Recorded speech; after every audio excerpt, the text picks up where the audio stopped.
نحمده ونستعينه ونستغفره ونؤمن به ونتوكل عليه ونعوذ بالله من شرور أنفسنا ومن سيئات أعمالنا من يهده الله فلا مضل له ومن يضلله فلا هادي له وأشهد أن لا إله إلا الله وحده لا شريك له وأشهد أن سيدنا محمدا عبده ورسوله أما بعد فقد قال الله تعالى في القرآن العظيم والفرقان المجيد يا أيها الذين آمنوا اتقوا الله حق تقاته ولا تموتن إلا وأنتم مسلمون يا أيها الناس اتقوا ربكم الذي خلقكم من نفس واحدة وخلق منها زوجها وبث منهما رجالا كثيرا ونساء واتقوا الله الذي تساءلون به والأرحام إن الله كان عليكم رقيبا يا أيها الذين آمنوا اتقوا الله وقولوا قولا سديدا يصلح لكم أعمالكم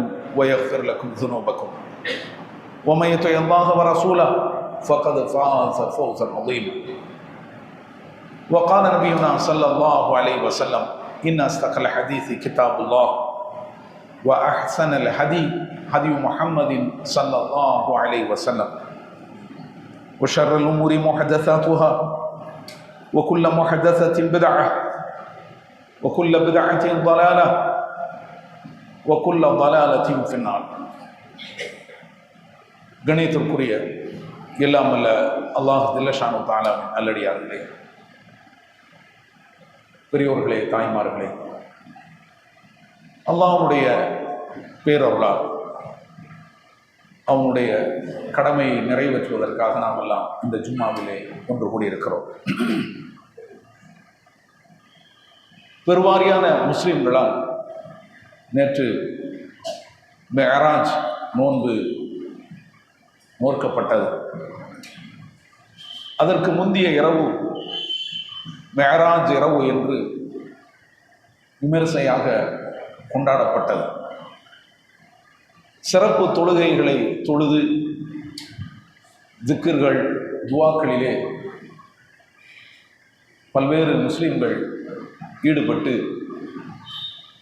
புனிதமிக்க இரவு என்று சொல்லி அந்த இரவை கழித்தார்கள்.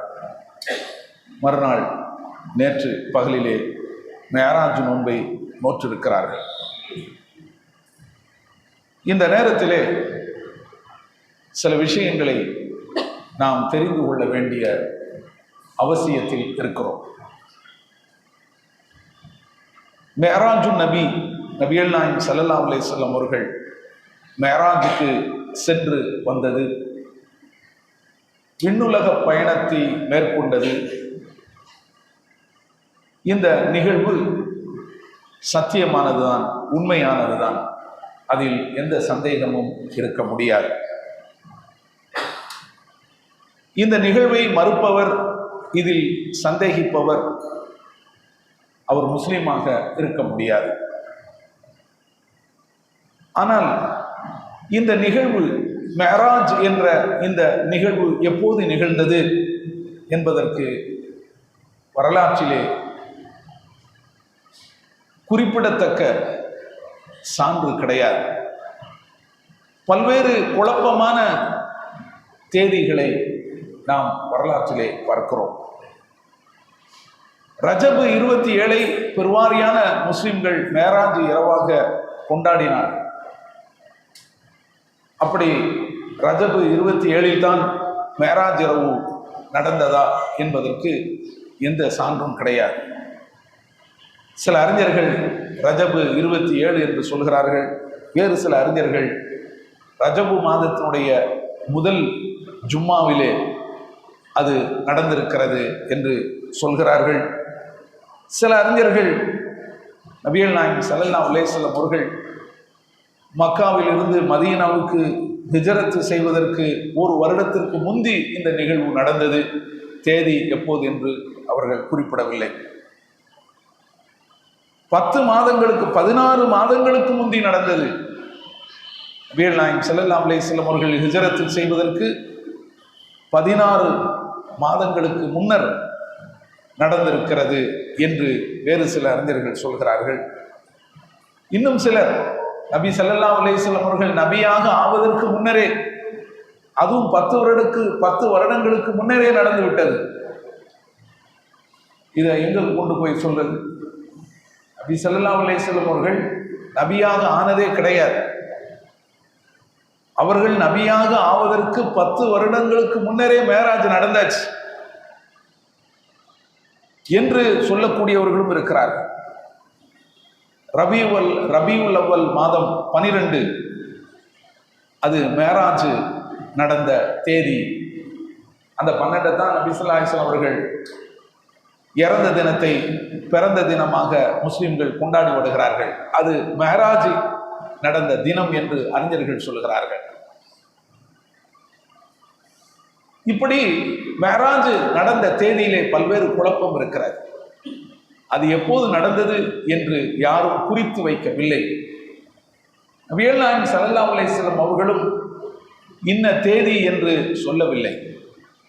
ஓய்விட்டு சொன்னார்கள், நான் நேற்று இரவு இப்படி மக்காவில் இருந்து பைத்துல் முகத்தஸத்துக்கு சென்றேன், பிறகு அங்கிருந்து நான் விண்ணுலக பயணம் மேற்கொண்டேன் என்று அவர்கள் சொன்னார்கள். அதை சஹாபாக்கள் நம்பினார்கள். அவ்வளவுதான். நபி ஸல்லல்லாஹு அலைஹி வஸல்லம் அவர்கள் போயிட்டு வந்த அந்த நிகழ்வை சொல்லி அங்கு என்னென்ன நடந்தது என்பதையெல்லாம் விலாவாரியாக நமக்கு எடுத்து சொல்லியிருக்கிறார்கள். ஹதீஸிலே அது இருக்கிறது, அதில் எந்த மாற்று கருத்தும் கிடையாது. ஆனால் என்ன தேதியில நடந்தது? அந்த இரவை நீங்கள் கொண்டாட வேண்டும், அதை நீங்கள் புனித இரவாக ஏற்றுக்கொள்ள வேண்டும், விசேஷ தொழுகைகளை நீங்கள் தொழ வேண்டும், அந்த பகலிலே நோன்பு நோக்க வேண்டும் என்ற கட்டளை நபி ஸல்லல்லாஹு அலைஹி வஸல்லம் அவர்கள் போடவில்லை. இப்படி இருக்க இந்த நேரத்திலே இந்த மேராஜை ஒட்டி நாம் அறிந்து கொள்ள வேண்டிய, நாம் படிக்க வேண்டிய பாடங்கள் இருக்கின்றன. அதில் 1, 2 தான் இந்த ஜும்மாவிலே நாம் பார்க்க இருக்கிறோம். முதலாவது என்ன என்று சொன்னால், பிதஅத்துகள், அனாச்சாரங்கள். இதெல்லாம் நம்மளுடைய மார்க்கத்திலே கிடையாது. இந்த பிதஅத்துகளுக்கும் அனாச்சாரங்களுக்கும் மௌட்டீகங்களுக்கும் கடுமையான விளைவு உண்டு, மிக மோசமான விளைவு அதை செய்பவர்களுக்கு, அதை அரங்கேற்றுபவர்களுக்கு இருக்கிறது என்பதை நாம் இந்த நேரத்திலே புரிந்து கொள்ள வேண்டும். இந்த மேராஜை ஒட்டி இது நடக்கிறது என்பதனால் இது பிதஅத்து தானே. எது? மேராஜ் இன்ன தேதியில் நடந்தது என்று சொன்னது பிதஅத். அந்த மேராஜ் இரவு புனிதமானது என்று சொன்னது பிதஅத்.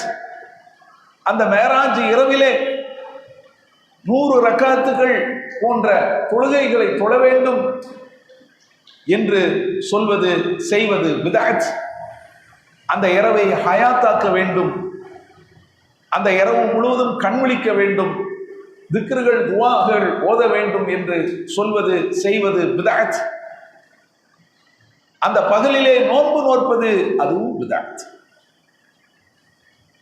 பிதஅத்துக்கு இந்த மேராஜ் ஒரு கருவியாக பயன்படுத்தப்படுகிறது. அதைத்தான் நாம் இங்கே கண்டிக்கிறோம். பிதஅத்துகளுக்கு நம்மளுடைய மார்க்கத்திலே இடம் கிடையாது. இட்டுக்கதைகளுக்கும் கட்டுக்கதைகளுக்கும் நம்மளுடைய மார்க்கத்திலே இடம் கிடையாது. இந்த மேராஜை ஒட்டி எத்தனையோ கட்டுக்கதைகள் இருக்கின்றன, எத்தனையோ இட்டுக்கதைகள் இருக்கின்றன. அதற்கும் இந்த மார்க்கத்திலே எந்த இடமும் கிடையாது. ஏனெனில் இஸ்லாம் ஒரு அறிவுபூர்வமான மார்க்கம். அது சடங்குகள் மற்றும் சம்பிரதாயங்களின் தொகுப்பு கிடையாது. இஸ்லாம் அல்லாஹ்வின் புறத்திலிருந்து வந்த ஒரு மார்க்கம். அல்லாஹ் தன்னுடைய திருமறை குர்ஆனிலே எடுத்து சொல்கிறான், அலிஃப் லாம் ரா கிதாபுன் உஹ்கிமத் ஆயாத்து சும்ம ஃபுஸ்ஸிலத் மின் லதுன் ஹகீமின் ஹபீர். இது வேதம். இந்த வேதம் எப்படிப்பட்டது என்று சொன்னால், இதனுடைய வசனங்கள்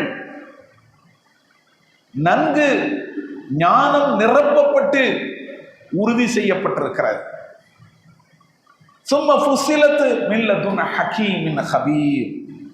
யாவற்றையும் அறிந்தவனான நுண்ணறிவாளனான அந்த அல்லாஹ்விடமிருந்து இது தெளிவுபடுத்தப்பட்டிருக்கிறது, விளக்கி வைக்கப்பட்டிருக்கிறது. அல்லாஹ் சொல்கிறார், இந்த வேதத்திலே ஞானம் நிரப்பப்பட்டிருக்கிறது. மௌட்டிகத்துக்கு இங்கு வழி கிடையாது. மௌட்டிகம் என்பது ஞானம் கிடையாது, அது அறியாமை. அது அறியாமை, அது முட்டாள்தனம். சம்பிரதாயங்கள் என்பது ஞானம் கிடையாது, அது முட்டாள்தனம். சடங்குகள் என்பது ஞானம் கிடையாது, அது அறிவீனம். ஆனால் இந்த இஸ்லாம் ஞானம் நிரப்பப்பட்டிருக்கிறது. அதுவும் யார் புறத்தில் இருந்து? யாவற்றையும் அறிந்தவனான நுண்ணறிவாளனான அல்லாஹ்வின் புறத்தில் இருந்து அது தெளிவுபடுத்தப்பட்டிருக்கிறது என்று அல்லாஹ் சொல்கிறான். சூரத்து ஹூத் 11வது அத்தியாயத்திலே இதனை நாம் பார்க்கலாம். இன்னா அன்ஸல்னா இலைக்கல் கிதாப பில் ஹக். நிச்சயமாக நாம் நபியே உமக்கு இந்த வேதத்தை உண்மையுடன் அருளியிருக்கிறோம், சத்தியத்துடன் அருளியிருக்கிறோம். இந்த வேதத்தில் உள்ள கருத்துக்கள் சத்தியமானவை, உண்மையானவை. இங்கு முன்னோர்களினுடைய இட்டுக்கதைகளுக்கும் கட்டுக்கதைகளுக்கும் இங்கு இடம் கிடையாது. பொய்களுக்கும் புரட்டுகளுக்கும் இங்கு இடம் கிடையாது. இதில் கூறப்பட்ட விஷயங்கள் உண்மையானவை, சத்தியமானவை என்று அல்லாஹ் சொல்கிறான். எதற்கு இதனை நாம் அருள் இருக்கிறோம்? அல்லாஹ் உமக்கு நாடியவாறு மக்களுக்கு மத்தியிலே நீ தீர்ப்பு சொல்ல வேண்டும் என்பதற்காக அல்லாஹ் இந்த வேதத்தை சத்தியத்துடன் உண்மையுடன் அருள் இருக்கிறான் என்று சூரத்து நிசா 4வது அத்தியாயத்திலே அல்லாஹ் சொல்லி காட்டுகிறான். சூரத்துல் மாயிதா 5வது அத்தியாயத்திலே அல்லாஹ் சொல்கிறான், அல்யோம அக்மல்து லக்கும் தீனக்கும். இன்றைய தினம் உங்களுக்கு இந்த மார்க்கத்தை நான் நிறைவு செய்து விட்டேன். வஅத்மம்து அலைக்கும் நிஅமதி. என்னுடைய அருட்கொடையை உங்களுக்கு நான் முழுமையாக்கி விட்டேன்.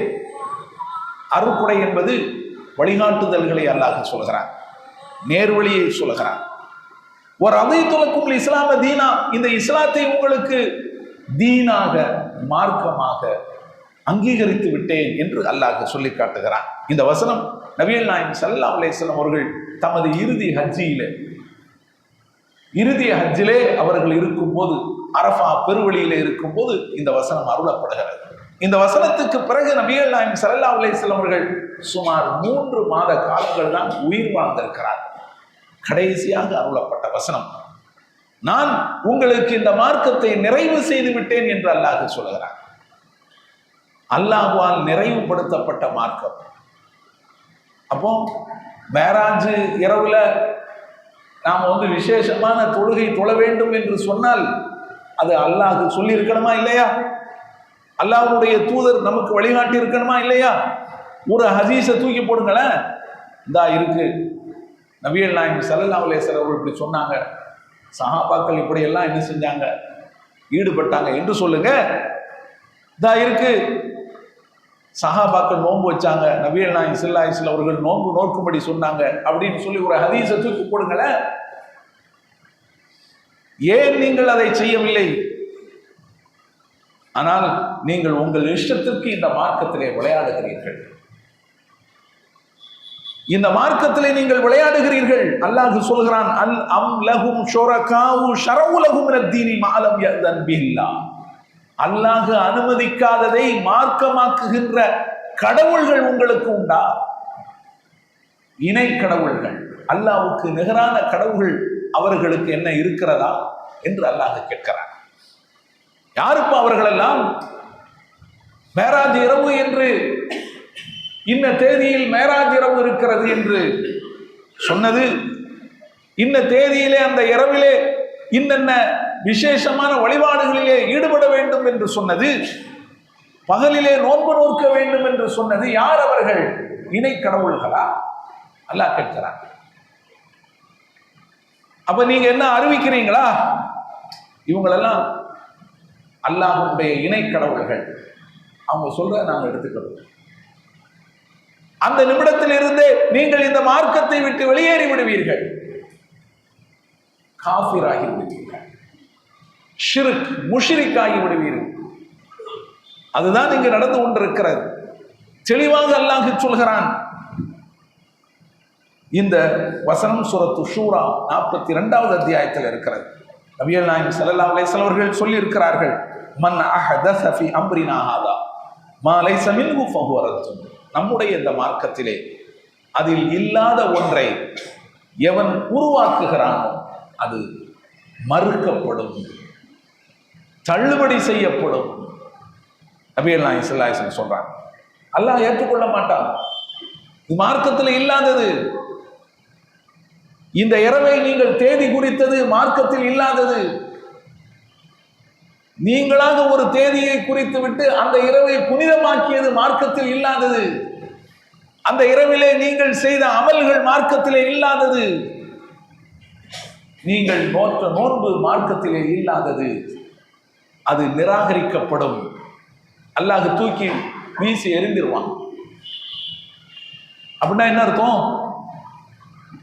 சரி, நீங்க செஞ்சிட்டீங்க, உங்களுக்கு அதெல்லாம் கிடையாது என்று சொல்லிவிட்டு போவானா? கிடையாது.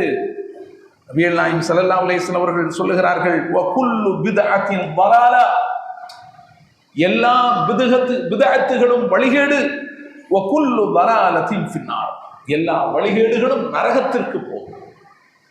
யாரெல்லாம் வழிகேட்டை செய்தார்களோ செல்லுங்கள் நரகத்திற்கு. சொர்க்கத்திலே உங்களுக்கு இடம் கிடையாது.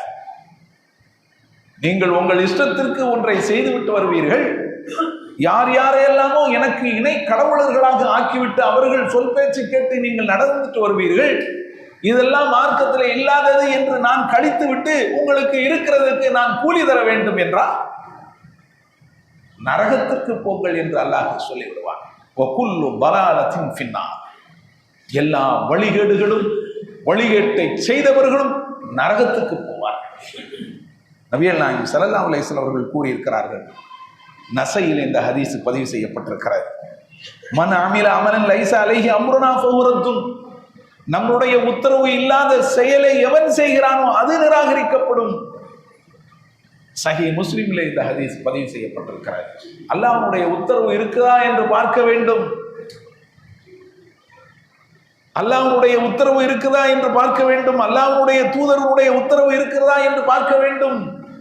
நீங்கள் அதையெல்லாம் பார்க்காமல் அவர் சொன்னார் இவர் சொன்னார் என்று நீங்கள் செயல்படுவீர்களானால் நீங்கள் செல்கின்ற இடம் நரகம்.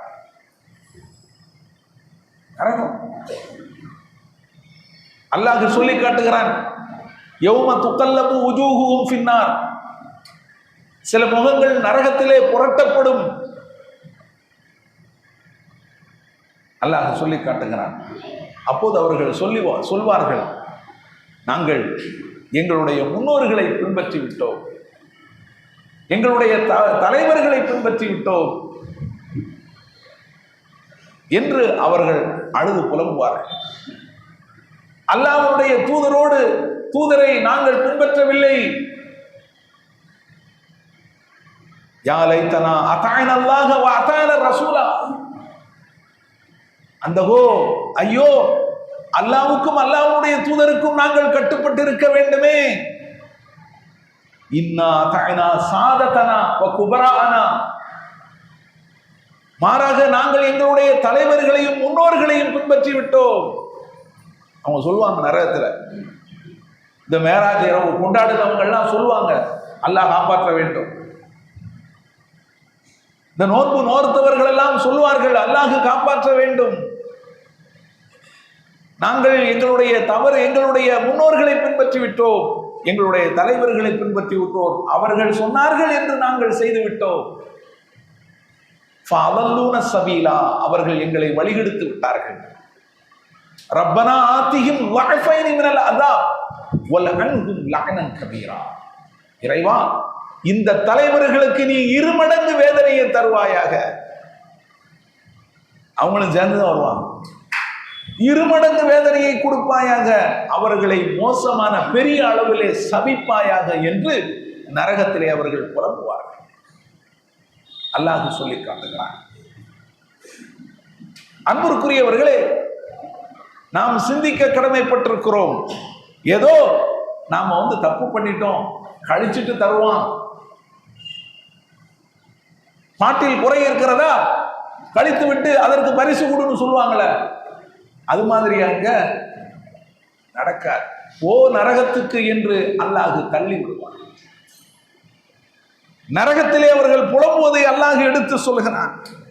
அது மட்டுமல்ல, நபிகள் நாயகம் ஸல்லல்லாஹு அலைஹி வஸல்லம் அவர்கள் சொல்லி காட்டுகிறார்கள், நான் என்னுடைய ஹவுதிலே நபி ஸல்லல்லாஹு அலைஹி வஸல்லம் அவர்களுக்கு நாளை மறுமையிலே கௌசர் என்ற அந்த தடாகம் வழங்கப்படும். அந்த தடாகத்தில் அவங்க நிற்பாங்க, வரவேற்பாங்க. வரக்கூடியவர்கள் எல்லாம் தண்ணீர் அருந்தக்கூடியவர்களை வரவேற்பாங்க. அதில் ஒரு முறை தண்ணீர் அருந்தி விட்டால் தாகிக்கவே மாட்டாங்க. அங்கு தாகம் கடுமையாக இருக்கும். அந்த மறுமையில் அந்த விசாரணையின் போது தண்ணீர் கிடைக்காதா என்று மக்கள் அல்லோலப்பட்டு கொண்டிருப்பார்கள். சூரியன் தலைக்கு மேலே 1 மைலுக்கு தூரத்திலே வந்து நிறுத்தப்பட்டிருக்கும். இப்ப என்ன செய்வாங்க? தண்ணீர் அருந்துவதற்கு நன்மக்கள் வருவார்கள். நபிகள் நாயகம் ஸல்லல்லாஹு அலைஹி வஸல்லம் அவர்கள் சொல்லி காட்டுகிறார்கள், அருந்து விட்டு செல்வார்கள். ஒரு கட்டத்திலே நான் நின்று கொண்டிருக்கும் போது என்னுடைய தோழர்களில் சிலர் வருவார்கள், என்னிடம் வருவார்கள். நான் அவர்களை பார்ப்பேன், அவர்களை என்ன அறிவார்கள், நான் அவர்களை அறிவேன். ஆனால் என் பக்கம் வரவிடாமல் அவர்கள் தடுக்கப்படுவார்கள். அப்போது நான் சொல்லுவேன், ஐ ரப், என்னுடைய இறைவனே, உசைஹாபி உசைஹாபி, இவர்கள் என் அருமை தோழர்கள், என் அருமை தோழர்கள் என்று நான் சொல்வேன்.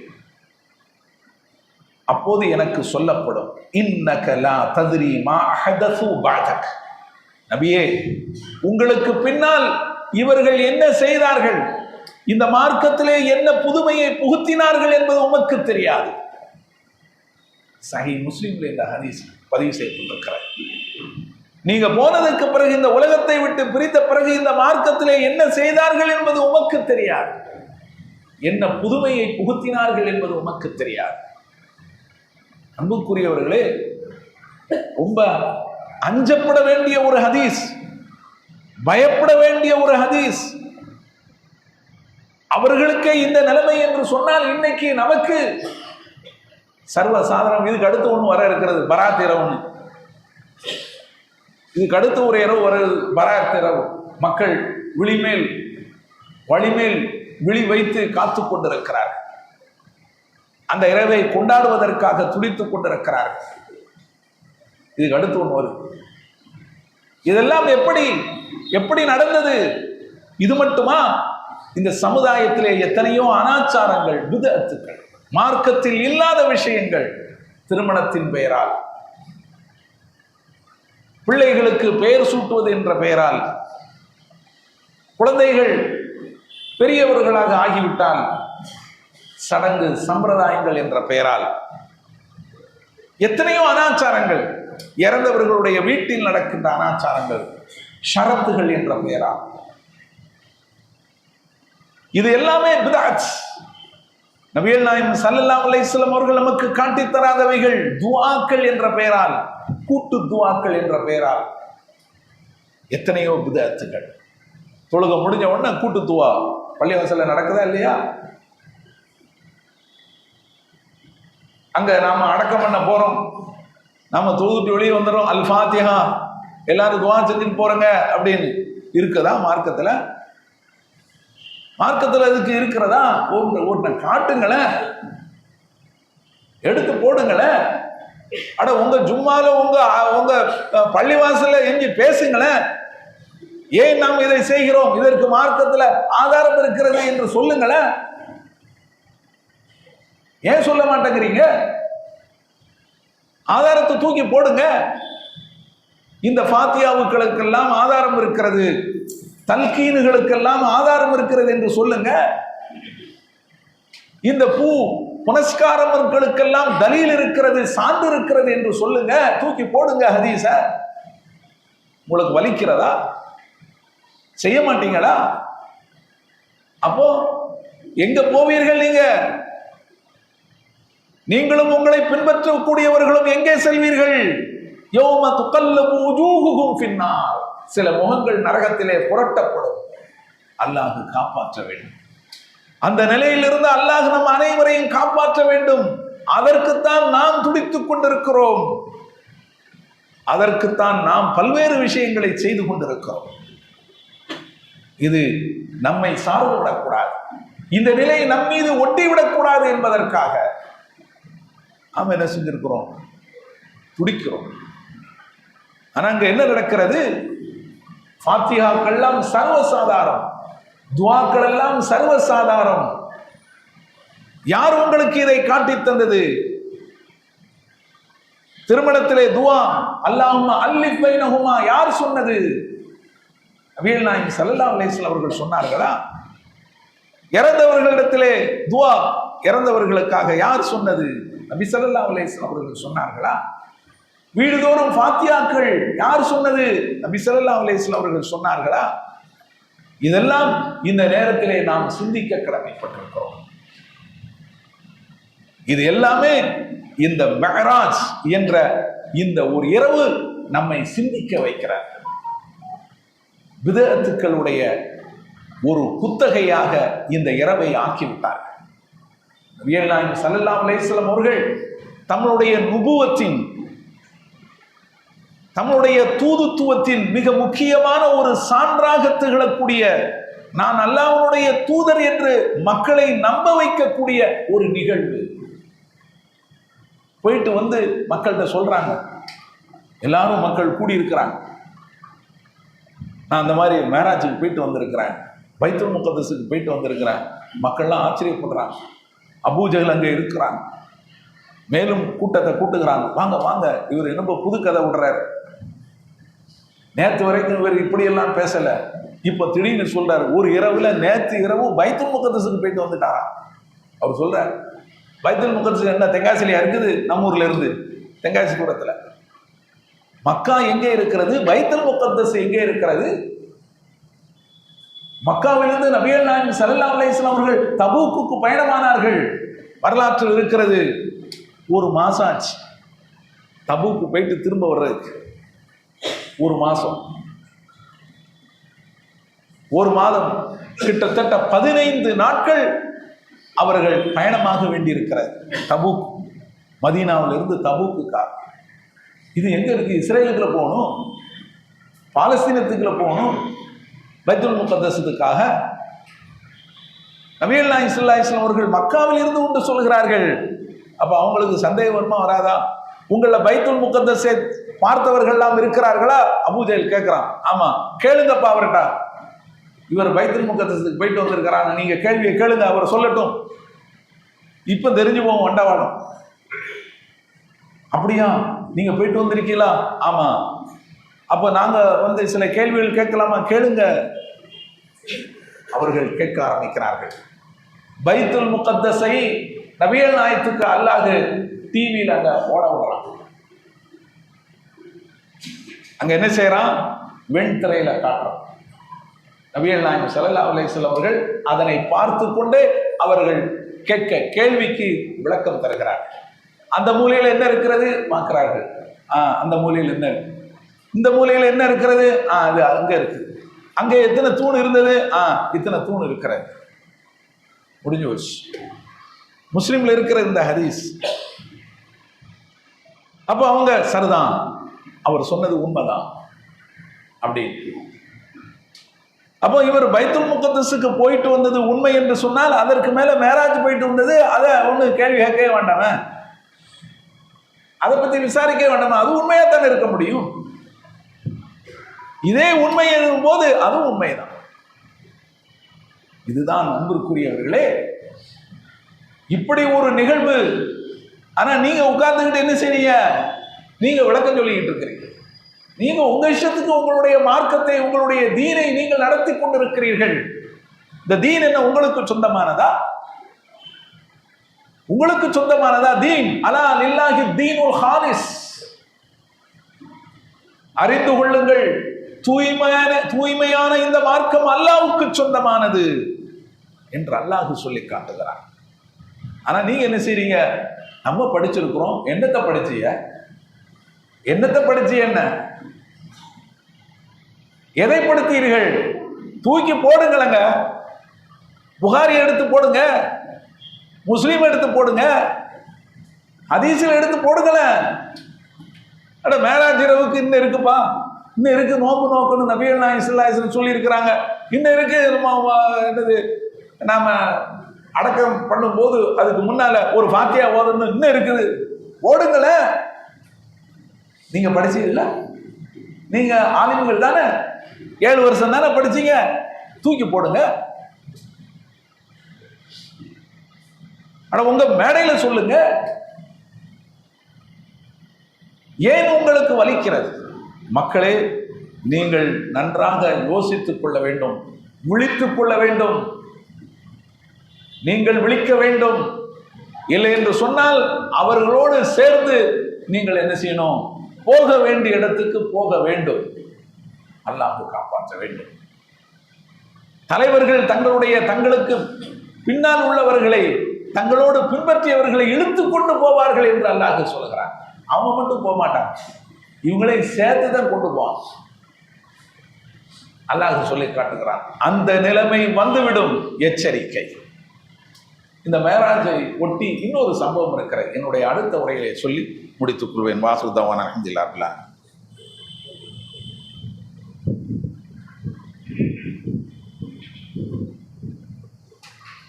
அல்ஹம்துலில்லாஹ் அல்ஹம்துலில்லாஹி ரப்பில் ஆலமீன் வஸ்ஸலாத்து வஸ்ஸலாமு அலா ரசூலில் அமீன் நபீனா முஹம்மத் வ அலா ஆலிஹி வ ஸஹ்பிஹி அஜ்மஈன்.